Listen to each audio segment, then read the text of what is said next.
The biggest failure of so-called progressive government policies and thinking on crime and illegal immigration happened this week when one of the detainees who was freed into the community committed a vile home invasion attack.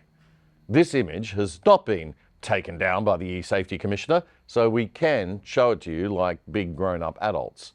It's not pretty, so I won't leave it up for long, but this is what crime looks like, folks. 73-year-old Ninette Simons, a Perth grandmother and a cancer patient. Her husband Philip was assaulted and tied up, then Ninette was bashed and robbed. One of the three alleged perpetrators in this delightful crime was Kuwaiti-born Majid Duokoshan, a freed immigration detainee. A 43-year-old gutless coward shell of a man if he's guilty of the crime that he's charged with, that's for sure. Duokoshan had previously breached his immigration detention release curfew and had been taken back into custody. Then he got bailed 2 days later.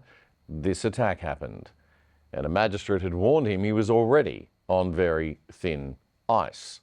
So what exactly is going on? Last year, the High Court of Australia ruled that we had to let immigration detainees go free because it was unlawful to keep them indefinitely. So 152 of the worst had to be let out. The ones the government have been keeping in detention because of concerns about criminal pasts, known murderers, rapists and pedophiles. Everybody, naturally, freaked out. Albo quickly moved for new laws to be passed in December to allow for preventative detention. But you can only get that preventative detention if you bother to apply for it. And guess how many applications our wonderful Minister for Home Affairs, Claire O'Neill, and Albo's Immigration Minister, Andrew Giles, have made so far? 152, do you think? 100? 50? 10? 1? Nope, not one. Not a single one. If you're a classical liberal or libertarian, you view government as a necessary evil. We have to have it to keep us safe collectively from real threats like invading armies and criminals. That is the top job, top responsibility of government. But if you're on the political left, you see government as a parent. You want the country run by someone. You want it run by someone other than you, so you don't have to worry about personal responsibility or adulting. What we have in Australia appears to be the worst of both worlds. We've got government meddling in every aspect of our lives and freedoms that we'd prefer that they butt out of, and at the same time not doing the very things that they're actually supposed to do as a priority, like keeping criminals and foreign invaders off the streets. It's ridiculous. Not a single preventative detention application made to deal with any of those 152 immigration detainees, even though we know that there are murderers, rapists and pedophiles among them. Great job, Labor Ministers Claire O'Neill and Andrew Giles. Great job, Albo, you king of leadership, you.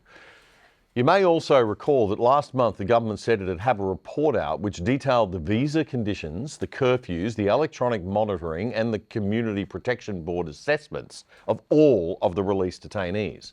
But have we seen any report yet? No, nada, nothing, zilch. And we've had 4 people already in court for breaching their curfew orders or not maintaining their monitoring devices. It is insane. Meanwhile, I can't even mention the name of a certain religious figure who was subjected to an attack in Sydney recently because YouTube algorithms will immediately throttle the distribution of my videos thanks to Albo's insufferable e-Karen e-safety agency. But you know the religious person I'm talking about, right? This man has made a video this week on his return to work announcing that he has sadly lost an eye from that attack and forgiving his attackers and calling for peace despite that. Amazing stuff. But I can't show you that without being throttled because of the $450,000 a year public servant who's drunk on power who heads up the E-Safety Commission. What I can show you is a little video and a song made by some very clever people as a tribute to her fine work. Karen, she's from the USA. Works for the Aussie government, they say. She likes to censor, control what we say. But Australians are free, we want to obey. She's got rules, regulations. Thinks she can manipulate our nation. But we won't back down, no hesitation.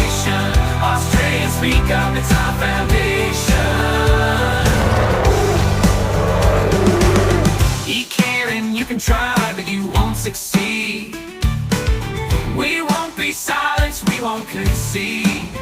We've got our voices and our belief.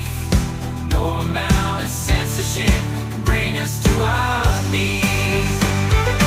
Well, we have a range of graduated powers. There could be civil proceedings and we could take them to court, or we could fine them. Of course, the quantum of the fine would depend on the gravity of the non-compliance to really minimize the amount of content the Australians can see. She's got rules for regulations. Thinks she can manipulate our nation. But we won't back down, no hesitation. Australians speak up, it's our foundation.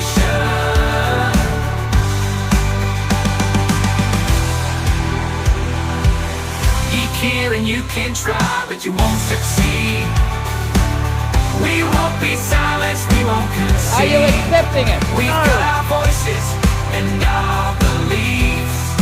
No amount of censorship can bring us to our knees. Well, we have a range of graduated powers. I don't believe those conspiracy theories that Google and YouTube are suppressing right-wing content. I think they're fair to everybody. Let's prove that right. Get onto that subscription button down there and press it, get the bell pressed, watch the full episodes here. Have a look at pressing that button too. I mean, there's so many buttons to press to subscribe. Just subscribe.